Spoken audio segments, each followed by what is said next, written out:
อย่าโทษอย่าโทษนิ่งๆดิมาแน่เชื่อเชื่อ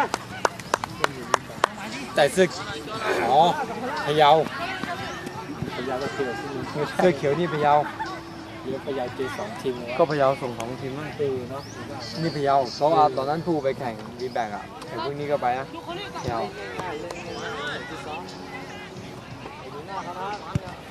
ซ้อมเลยเหรอ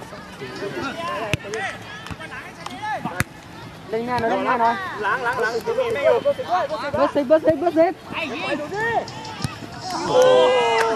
เอามาดูเอามานี่คือสูตรนี่สูตรจับตัวเลยจับเลย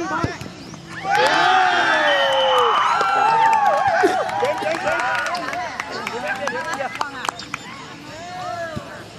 แล้วสีส้มนี่กันนะ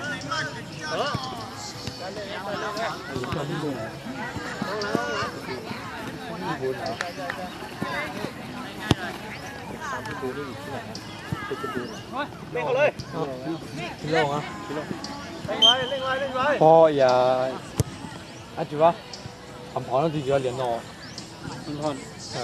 ในนี้อะไรบ้างไม่ใช่นี่เหรอปุ๊บเลยวิ่งเลย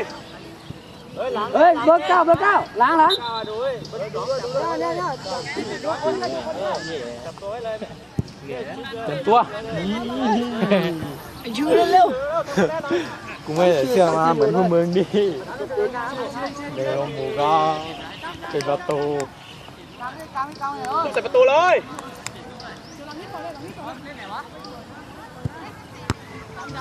ไปที่เลย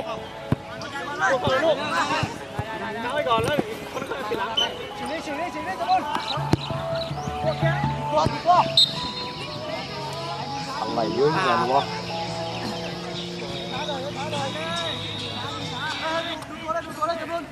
แค่นี้นะพี่เขาไม่ว่างอ่ะสวัสดีครับพี่เขาฝากโทรศัพท์ไว้ที่ผมอ่ะเบอร์4ไก่ต้นหน่อยเบอร์4เลยเจ๊แกล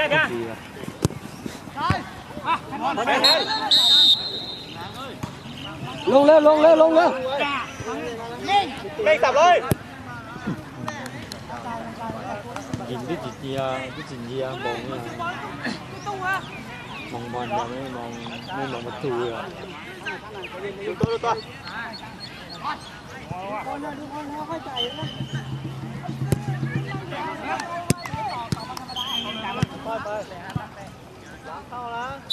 แล้วเมื่อกี้มึงมาเขาเหรอ